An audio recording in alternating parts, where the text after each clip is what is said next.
जो कर रहे हैं वो उन्हीं की शक्ति से कर रहे हैं, करवा भी वही रहे हैं और ताकत सामर्थ्य भी वही दे रहे हैं। कभी किसी भी अच्छे विचार या अच्छी क्रिया में अपने को भूल कर भी कर्ता मत मानना, तो बुरी क्रिया कभी होगी ही नहीं। बात पकड़ो। यदि अच्छी क्रियाओं के कर्ता आप बनोगे तो बुरी क्रियाओं से बच नहीं सकते। अगर अच्छी क्रियाओं को देख रहे हो कि प्रभु करा रहे, तो बुरी क्रियाओं का संकल्प ही नहीं उदय होगा। अहम गलित हो गया तो अहम में ही तो सारे विकार रहते हैं। हर समय प्रभु के सामने कृतज्ञ रहो। कितनी कृपा, क्या हमसे लेना है आपको, आप तो पूर्ण काम हो, हमें इतना दुलार कर रहे हो। बलिहारी प्रभु, वो बार बार मन उनके चरणों में लौटता रहता है। प्रभु का विधान सर्वज्ञता से पास हुआ है। वो खूब आगे की, पीछे की, मध्य की सब बात सोच करके उन्होंने आपके लिए विधान किया है। पहले से उन्होंने आपका उस समय मंगल विधान सुनिश्चित कर दिया है। कैसी भी परिस्थिति हो, कभी ऊबना मत, घबराना मत, अधीर मत होना और अपने भगवत विश्वास में कमी मत आने देना। कैसी भी परिस्थिति हो, यह जरूरी है। उबना मत। बहुत हो गया कष्ट सहते सहते, कितना सहूं, नहीं। ये अगर ऐसा आ रहा है तो भी आप भगवद आश्रित नहीं हुए। नहीं, ऐसा आ ही नहीं सकता। बड़ा आनंद आता है कष्ट में, बड़ा आनंद आता है। पूरा का पूरा मन, इंद्रियां केवल प्रभु में होती, क्योंकि कष्ट में कोई विषय की इच्छा तो होती नहीं किसी को भी। भारी पीड़ा है तो सब उसी में होती। जिसने अभ्यास किया है भगवत चिंतन का, आश्रय है प्रभु का, तो कष्ट में भाग के कहां जाएगा, उसी में तो एकदम तन्मय हो जाता है मन, इंद्रिया। आज जो आप भागवती का अभ्यास करते हो तो आपको पूर्वाभ्यास परेशान करता है ना, विषय चिंतन। और जिसने पूर्व में खूब भजन किया है तो आज विषयों के बीच में भी हो तो उसका भजन कैसे रुक जाएगा। सोचो जरा, आज आप खूब भजन की चेष्टा कर रहे हो पर पूर्वाभ्यास आपको विघ्न पहुंचा रहा है ना। ऐसे ही यदि आपने भजन का अभ्यास किया तो वर्तमान में कैसी भी दुखद विषयमयी कैसी भी परिस्थिति हो, वो कैसे रुक जाएगा। जब असद अभ्यास सत अभ्यास के बीच में प्रकट हो रहा है तो सत अभ्यास असत की सत्ता कैसे रहने देगा। इसीलिए जो भजन परायण जन होते, भारी से भारी विषम परिस्थिति में भी हर समय भजन करना नहीं होता, भजन नृत्य करता है, वो निहाल हो जाता है। सुख किसे कहते तब आप जानेंगे, सुख का परिचय तब आप जानेंगे जब इतना भरोसा हो कि कैसी भी परिस्थिति हो, उबना नहीं, घबराना नहीं, अधीर मत होना और विश्वास में कमी मत आने देना। कब तक भोगूं, कब तक। ऐसे लोग हैं उद्दंडता करते हैं, पाप करते हैं, उनको बुखार भी नहीं होता। भजन में लगे लोगों को देखो कितना कष्ट। ये क्या है प्रभु, कम से कम उनका शरीर स्वस्थ रखो तो आपका यश गा रहे भजन। उनका विधान सर्वज्ञता से भरा हुआ है। तुम अल्पज्ञ हो, तुम वर्तमान की बात सोच रहे हो। वो तीनों कालों को देखकर निर्णय करके परिस्थिति दिया, इसलिए मस्त रहो उनके भरोसे पर। कई बार चर्चा की है प्रताप राय जी की, बचपन से भजन परायण थे, ईश्वर संपन्न घर था, भाई बहन सब खूब। कुछ दिनों बाद माता पिता पधार गए, पूरा अधिकार। ऐसे भजन में डूबे रहते कि उनका व्यापार था कि जैसे कोई धन लेने के लिए आया तो उसके लिए कुछ गिरवी रखना होता था, आभूषण आदि, और जितनी आवश्यकता है आप धन ले जाइए, और जब धन मिल जाए तो ब्याज सहित उसमें रख जाना और अपना सामान ले जाना। एक बक्सा रखा रहता था और वो आप माला लिए हर समय भजन करते रहे। बड़े वास्तविक आंतरिक वृत्ति से प्रभु में लगे थे। पर उनकी कुल परंपरा का यह व्यापार था। जैसे सदन जी की कुल परंपरा, तो कुछ गृहस्थ ऐसे महापुरुष जो अपने, भगवान भी कहते पर धर्मो भयावहा सुधर्मो निधनो श्रेया, पर धर्म, वो जो वहां का काजी था उसने देखा कि बिना किसी प्रयत्न के बड़ा आनंद इनके चल रहा है, तो जलन होती, जो भगवत विरोधी जन, विमुख जन होते हैं तो जलन होती है। इसको दूसरे रूप में हम कह सकते हैं कि प्रभु अब उनके भजन का फल देना चाहते थे। दोनों बातें, परिणाम जान गए हैं इसलिए हम कह रहे हैं प्रभु उनके भजन का फल देना चाहते थे, और वो वर्तमान से देखो तो वो द्रोही थे, भगवत द्रोही जन। 3 लोगों ने काजी से मिलकर कहा बड़ा सुख लूट रहा है, हम जाके देखा है, बढ़िया काम बन जाए। वो देखता भी नहीं कि बक्से में क्या रखा गया। ठीक, तो कुछ कंकड़ ऐसे झोली में, पहले थैली टाइप की झोली होती, गए प्रणाम किया और कहा हमें 10,000 रुपए की आवश्यकता है, यहां लिखो दस्तखत, तारीख, दिन, और चेक भी नहीं कर। वो इतने विश्वास परायण भक्त थे, अभी तक ऐसा कुछ हुआ भी नहीं था। 10,000 रुपए दे। थोड़ी देर में दूसरा आ गया, थोड़ी देर में तीसरा आ गया, उनको धन था, दे दिया। 2-3 दिन बाद एक आया और 10,000 का ब्याज, 10,000 रुपए उनका, आपने जहां रखा हो निकाल लीजिए।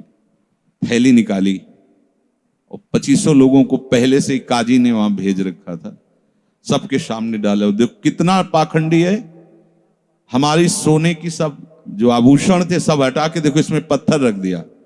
और हो तलक दूसरा आ गया, प्रताप राय जी आपसे ये 10,000 रुपए, ये आपका ब्याज का पैसा। उसे अरे हाँ मेरे भी स्वर्ण, तीसरा है। फिर अब तो जितने गांव वाले थे जो श्रद्धा करते थे कि भक्त है, बड़ा उनका सम्मान था, सब उनके मुंह पे निंदा करने लगे। तिलक लगाए बैठे हो, कंठी बांधे हो, नाम जप करते, तुम्हें शर्म नहीं आती? तभी हम लोग सोचते थे कि कुछ करते हो, नहीं इतना माला माल हो रहे हो, ऐसी बेईमानी तुम करते हो। काजी आ गया, उसने कहा तुम रिपोर्ट लिखाओ। रिपोर्ट लिखाई गई, बादशाह के पास रिपोर्ट पहुंचाया गई। उन्होंने कहा ऐसे पाखंडी को बंदी बना लिया जाए और सारी संपत्ति जब्त कर ली जाए। प्रताप राय जी ने जब सुन, अवाक, मतलब पत्नी से कहा कि ठाकुर जी की सेवा में बाधा ना पहुंचे, तुम ठाकुर जी को लो, पीछे के मार्ग से निकल जाओ, कुछ भोग सामग्री, आभूषण और ठाकुर जी को लेके चले जाओ। पत्नी ने ऐसा किया, साफ एक बर्तन भी नहीं रहने दिया और उनको हथकड़ी डाल करके जेल में पहुंचा दिया। सब लूट लिया, सब नष्ट भ्रष्ट कर दिया। अब आप देखते जाओ। जब वहां पहुंचे तो जो विरोधी जन थे तो उन्होंने कहा कि ठाकुर के बहुत से आभूषण, बड़ी महंगी मूर्ति इनकी ठाकुर की, इनकी पत्नी, उसको तो आपने बंदी नहीं बनाया। सरकारी सैनिकों ने खोज की तो अपने मायके चली गई थी, वहां से उनको बंदी बनाया। ठाकुर जी को ला करके जहां धन का स्टॉक था वहां रख दिया, आभूषण सब उनके, दोनों को एक जगह हथकड़ी बेड़ी डाल के वो ठाकुर जी से एकांत में जेल में कहने लगे कि ये सब लीला तो हमें बर्दाश्त है, लेकिन आप जो हमारे प्राणनाथ हैं, आपको बंद कर दिया गया, भोग नहीं लगेगा, आरती नहीं होगी, आपको शयन नहीं करे, ये हमसे बर्दाश्त नहीं होता। प्राण हमारे ले लो, हम आपकी सेवा के बिना नहीं रह सकते। मुझे ये जो कुछ किया इस तो बर्दाश्त है, पर आप हमारे पास नहीं, आपकी सेवा नहीं, और जीवन भर कुल परंपरा से आपकी सेवा होती, नाथ ये मुझसे बर्दाश्त नहीं होता। बिकल होकर के रोए। तो वहीं गलबैया दिए प्रिया प्रीतम जेल में ही प्रकट हो गए, निहाल कर दिया। फिर आगे जो बड़ा चरित्र है, हम ये बताना चाहते हैं कि देखने में तो हमें लगा कि देखो ऐसे महान भक्त के जीवन में कैसी परिस्थिति आई, पर परिणाम देखकर हम ये कह सकते हैं कि ये फल वृत्ति आई, पूरे जीवन के भजन का फल कि सच्चिदानंद प्रभु का साक्षात दर्शन, साक्षात ऐसी महान स्थिति आगे उनकी वर्णन है। यह कह रहे कि ऊबो मत, घबराओ मत, अधीर मत हो, विश्वास में कमी मत होने दो। अब प्रभु ने क्या देखा कि इसे ना संपत्ति के हरण का दुख है और ना इसे किसी सम्मान नष्ट का, पूरे जीवन भर सम्मानित रहे, गांव के सब भगत जी हैं, सब मिटिया मेट हो गया, इस बात का कोई दुख नहीं, केवल मेरी सेवा का सुख। आगे चरित्र में आता है फिर उन्होंने जो लीला की कि बादशाह चरणों में झुका, पूरी समाज के सामने उन तीनों ने स्वीकार किया मैंने कपट किया, फिर जय जयकार। ये तो उनके एक मिनट का काम होता है, ये उनका तिनके को ब्रह्मा बना देना, ब्रह्मा को तिनका बना देना, ये उनका तो खिलवाड़ होता है। इसलिए कभी विश्वास कम मत करना, क्योंकि ऐसी परिस्थिति आ सकती है कि आपको लगेगा कि अगर भगवान होता, मान लो वहीं थोड़ा सा नकारात्मक सोच कर ली जाए कि ऐसा क्या, जीवन भर आपसे प्यार करके भजन, इतनी भारी बेइज्जती, ऐसा ऐसा। भक्त अगर ऐसा चिंतन करता है तो शरणागति नहीं, क्योंकि शरणागति में विपरीत चिंतन की जगह नहीं होती, शरणागति में संशय नहीं होता। उसकी कृपा के असंख्य रूप हैं, वो आवश्यकता अनुसार जब जहां जैसे चाहेगी वैसा रूप रख लेगी। और आप शरणागत हैं तो आपके लिए अब कृपा के सिवा कोई दूसरा होगा नहीं। बैठा लिए हृदय में, आप प्रभु के शरणागत हैं, अब आप पर कृपा ही कृपा होगी। पर लिखा हुआ कि कृपा असंख्य रूप धारण कर सकती है, कोई भी रूप उसका हो सकता है। अब आदर करना, अब आपके जीवन में केवल कृपा होगी, शरणागत है पर उसका आदर करना। प्रभु के कृपा में, विधान में जो संदेह कर बैठता है, विरुद्ध चिंतन कर लेता है, तो उसको कृपा छोड़ती नहीं है, उसके लिए कृपा भयानक रूप धारण करती है और घेर करके उसको कृपा सिंधु से मिला देती है। और जो हृदय की निर्मलता से, विश्वास से, प्रेम पूर्वक सराहता रहता है, वाह प्रभु अपना मानकर दंड दिया, बहुत अच्छा किया, आपने जो जो किया ना बहुत अच्छा किया प्रभु। अब लगता है कि आपने मुझे स्वीकार कर लिया, क्योंकि आप कुछ भी करने में अब हिचकते नहीं है, हमसे पूछने की जरूरत नहीं है, आप जो जो कर रहे बहुत। उसके लिए कृपा बहुत मृदु और शांत होकर प्रकाश रूप से उदित होती है और प्रभु के पास पहुंचा देती है। कृपा बख्शेगी नहीं। आप शरणागत हो, अगर ज्यादा चतुराई करोगे तो भयानक रूप धारण कर लेगी। अब तुम्हें जाना ही है प्रभु के पास, अगर सुलझोगे तो शांत सौम्य होते हुए आपको पहुंचा देगी। तुम विश्वास करो, इसी विश्वास से तुम्हें भगवत दृष्टि प्राप्त होने वाली है। कल हम कुछ उपासकों से बात कर रहे थे कि भैया ऐसा मत समझो कि अमुक समय तक साधना करने पर सिद्धार्थ अवस्था आती है, नहीं, अभी समझ ठीक कर लो, अभी सिद्ध हो जाओगे। अभी ये साधना से नहीं होता, ये समझ से होता है। आपकी समझ ठीक हो गई, अभी वही आचरण आने लगेंगे जो सिद्धों में आचरण। हम लोगों के दिमाग में बैठा हुआ 12 वर्ष 18 वर्ष ऐसा वैसा, 12 जन्म में भी बात नहीं बनने वाली, और 12 मिनट भी बहुत होते हैं। समझ जाओ, जैसे कोई कहे ऐसे ही बोल रहे हो। आपके पास कोई उदाहरण है?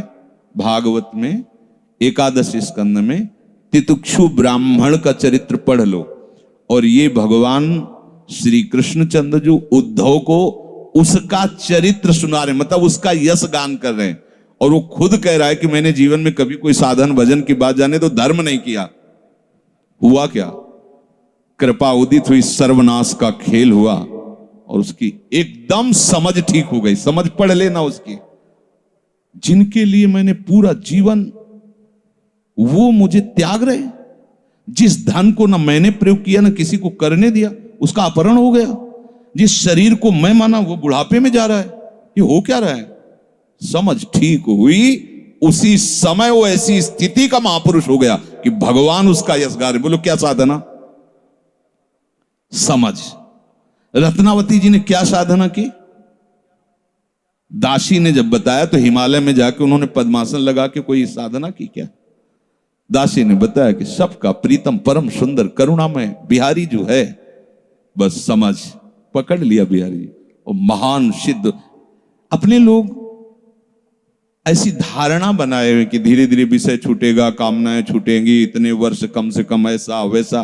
कुछ नहीं, अभी एकदम स्वीकार करो, आनंद पूर्वक चल दो। स्वीकृति का सारा चमत्कार है, अंदर से स्वीकार कर लो। अब तुम्हें ध्यान दीजिए, वही पदार्थ, वही परिस्थिति, वही कार्य प्राप्त होगा जिससे तुम्हारा मंगल होगा।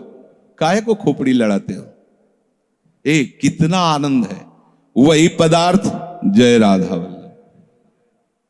जो गीता जी में वर्णन कर रहे थे कि यदि विषय का राग पूर्वक चिंतन किया जाए तो चिंतन मात्र से सर्वनाश हो जाता है। उसी के आगे श्लोक का वर्णन किया कि यदि राग द्वेष रहित होकर विषय का सेवन किया जाए तो हृदय की स्वच्छता, हृदय का प्रसाद, और प्रसादे सर्व दुखा नाम हानिरस्य उपजाति। बात पकड़ो। अब तुम्हें वही पदार्थ, वही क्रिया, वही सानिध्य मिलेगा जिससे तुम्हें मंगल में भगवान के दर्शन की योग्यता प्राप्त होगी। अच्छा बताओ, छोटा सा बच्चा जिसके पंख नहीं निकले वो क्या करेगा? शुद्ध शरणागति का स्वरूप अजात पक्षा यु मातरम खगा। तो आप शुद्ध शरणागति तो बनना चाहते हैं ना?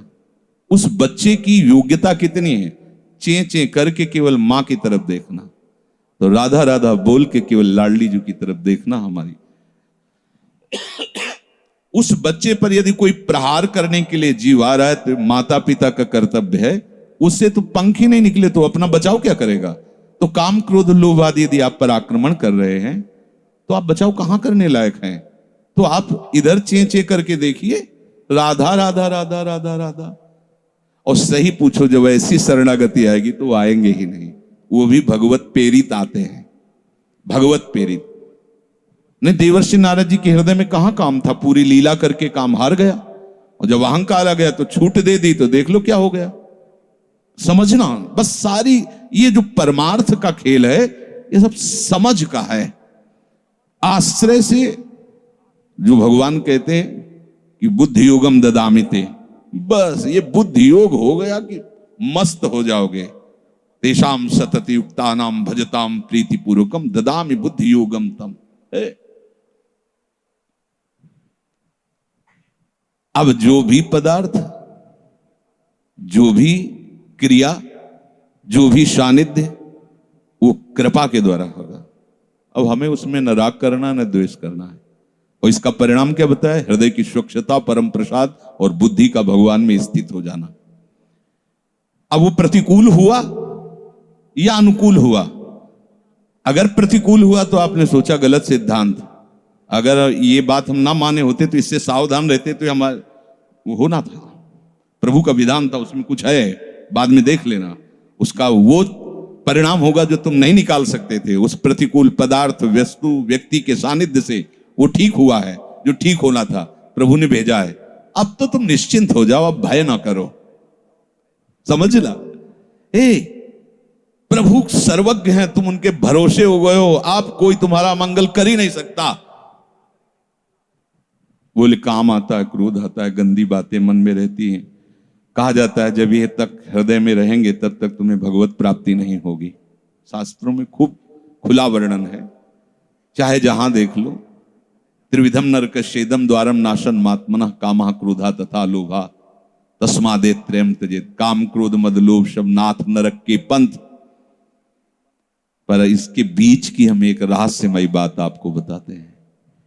यदि आपने भरोसा लाडली जी का कर लिया है और ये हैं, तो इनकी सत्ता नहीं, ये आने जाने वाले हैं और इनसे कुछ भी आपका नहीं बिगड़ने वाला।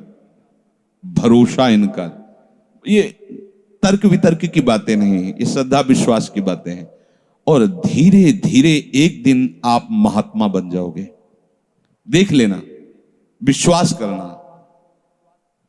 कुछ बातें ऐसी होती जो यहां की होती हैं, क्योंकि पूरा जीवन जिए हैं तो उसको देखा है। पढ़ी लिखी बातों को जब तक अनुभव में नहीं किया जाता तो ठीक से समझ में नहीं आती। अब जैसे ये बात केवल समझ में आ जाए कि निर्विकार हृदय ही भगवत प्राप्ति की योग्यता, बढ़िया बढ़िया शब्द है, लेकिन जीवन में देखा है कि इसमें विकार है। जीवन में देखा है इसमें बहुत सी घृणित बातें रही और कसर रखा नहीं साधन में, भजन में, साधन में, उपासना में। गुरु कृपा से छूट नहीं दी। जीवन हो गया 5 मिनट भी इसको छूट नहीं दी। हर समय जैसे दुश्मन पर सवार रहे। देखो बीमार हैं, बुखार, ये दुनिया का सब नाट, छूट नहीं। अगर थोड़ी भी सांस है, चलने की हिम्मत है तो चलेंगे। ऐसा नहीं कि बीमार हूं पड़ा, नहीं, हिम्मत है तो बैठेंगे, चिंतन सब। पर विकार देखा है, काम भी देखा है, क्रोध भी देखा है, 20 वर्ष बाद भी ममता को भी देखा है। अब हम क्या करें? निराश होकर बैठ जाएं क्या? नहीं। तो भगवत प्राप्ति तो होगी नहीं। 20 वर्ष से चलते रहे, ममता भी देखा पीछे, काम भी देखा, क्रोध। अब क्या करें? बिल्कुल निराश मत होना। ये वो विधान चल रहा है जो आपको सच्ची शरणागति में पहुंचाएगा, पक्का, बिल्कुल। ये अनुभव की बात कह रहा हूं, इसमें कोई क्यों में करने की जरूरत नहीं। आपको निश्चित भगवत प्राप्ति होगी। काम क्रोध ये स्फुरित होते रहें तो भी आपको निश्चित भगवत प्राप्ति होगी, क्योंकि आपने आश्रय लिया है लाडली लाल का। इस पर किसी का तर्क नहीं चलेगा। जैसे कोई कहे तुम्हारे कहने से होता है, पता नहीं तुम्हारी छाती का अनुभव गलत हो तो, ठीक वैसे ही विषयों का सेवन करने वाला सुग्रीव, ठीक वैसे ही मदांध बाली, वो नहीं जानता भगवान को। भगवान सुग्रीव नहीं जानता। हनुमान जी कहते हैं कि महापराक्रमी चक्रवर्ती सम्राट महाराज दशरथ जी के पुत्र भगवान श्री राम हैं। इनसे मित्रता कर लो तो तुम बाली के भय से क्या, कोई भी तुम्हें भयभीत नहीं, काल भी भयभीत नहीं कर सकता। हनुमान जी पर विशेष श्रद्धा और विश्वास सुग्रीव का था, बहुत प्रीत है। एक तरह से उनके मंत्री हित, जैसा वो आदेश करते थे वैसा। एक भक्त पर विशेष श्रद्धा ने प्रभु से मित्रता करवाई, सामने अग्नि को साक्षी करके। ये इसके सुग्रीव के लिए नहीं, अग्नि को साक्षी करवाया भगवान के लिए कि आप निर्वाह करना। हनुमान जी बहुत भक्त चतुर होता है। फिर भी वो कह रहा कि ये मार देंगे बाली को। हनुमान जी कैसी बात करते हो, इन पर संशय करते हो? बोले नहीं, अगर ये हमारा संशय मिटा दे तो मैं भय रहित हो जाऊं। क्या? ये ताड़ के वृक्ष हैं, एक बाण में ही एक दुंदुभी राक्षस जो क्या था, उसकी अस्थियां और ताड़ को बेच दें तो मैं मान लूंगा कि बाली को मार सकते हैं। भगवान का अमोघ बाण, हा मेरे प्रीतम हो, ये भक्ति है। एक महान भागवत शरणागत करवा रहा है, एक महान भागवत, लेकिन वो अपनी हर बात में प्रभु को जब खरा देख लेता है, वो अपना कहीं खरा नहीं है। आप देखते जाओ, भगवान ने बाली का उद्धार किया। जब प्रभु का तीर उसके हृदय में धसा हुआ है, प्रभु को देखा तो हृदय प्रीति, मुख वचन कठोरा। भगवान की तरफ देखकर हृदय में तो अपार प्रीति का हो भाग्य, हो भाग्य। क्योंकि चलते समय उसकी पत्नी ने बता दिया था होश में, जो भगवान है वही है, दूसरा नहीं। उनका भगवान समदर्शी है, मेरे से बैर क्यों करेंगे?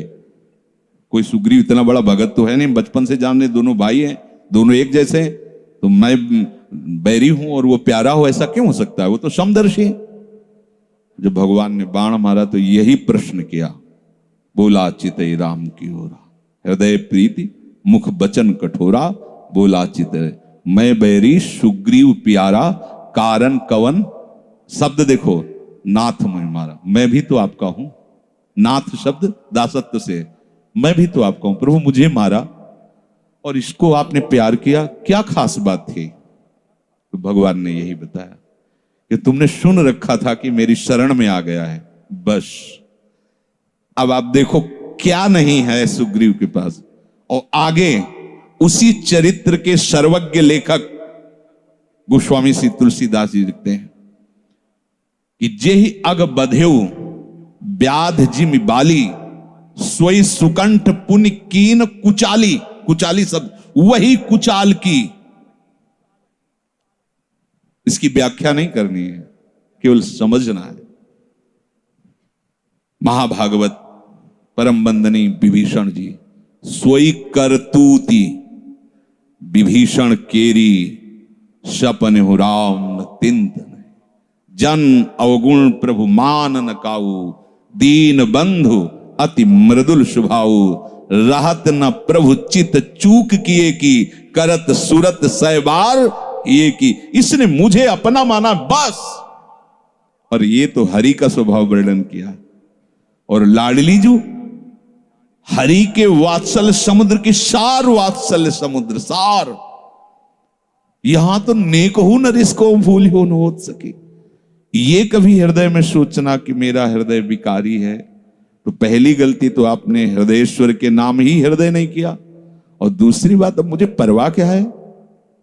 जब उन्होंने कहा मैं तुम्हें पास कर दूंगा, तो मुझे परेशानी क्या है? ककारा भी लिखना नहीं आता, उन्होंने अच्छे से नंबर ऊपर रख दिए तो हमारा काम बन गया। तो हमें अपनी शरणागति पर कभी अविश्वास नहीं करना। हमें अपनी स्थिति को देखकर कभी अपने प्रभु पर प्रश्नवाचक चिन्ह नहीं लगाना, तो इसका परिणाम होगा भगवत प्राप्ति। बिल्कुल आप अच्छे से समझ लो, हमारी आपकी बुद्धि एक भुनगे की तरह है और यात्रा ऐसी कि गरुड़ भी नहीं पार कर सकते। जाना वहां है जहां गरुड़ भी नहीं पार कर सकते। चाहे जितना उड़ान उड़े, आकाश का ओर छोर नहीं। जहां भी जाएंगे आकाश मिलेगा, भुनगा कितना उड़ेगा। अब क्या करें? वो वहीं से पुकारे, वो उनको आने में देर नहीं है, उनको आने में। बस शांत हो जाओ, आश्रित हो जाओ, किसी अन्य का भरोसा नहीं। जो कुछ अन्य आपके हृदय में बचा है वो उनका कार्य है, वो सब सुधार लेंगे। बात मान लेना हमारी।